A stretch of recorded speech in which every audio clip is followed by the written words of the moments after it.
ito ay rated SPG. Striktong patnubay at gabay ng magulang ang kailangan. Maaaring may masiselang tema, lengguwahe, karahasan, sexual, horror o droga na hindi angkop sa mga... Nagising na nga rin sa wakas itong si Perena. Hindi pa nga siya tuluyang napabagsak nito ni Mitena. Sa kabila ng sugat at pagod na natili nga ang kampangyarihan nito ni Perena. Handa na nga siyang lumaban muli kasama nga ang bagong mga sangre na si Flamara at si Adamus. At higit sa lahat kasama nga itong si Tera na siyang huling pag-asa ng Encantadia.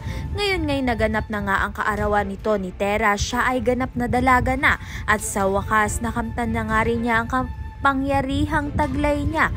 Isa siyang natatanging sangreng taglay ang pambihirang lakas at kakayahang pagalingin ang kanyang sarili. Isang kakayahan na wala sa ibang mga sangre.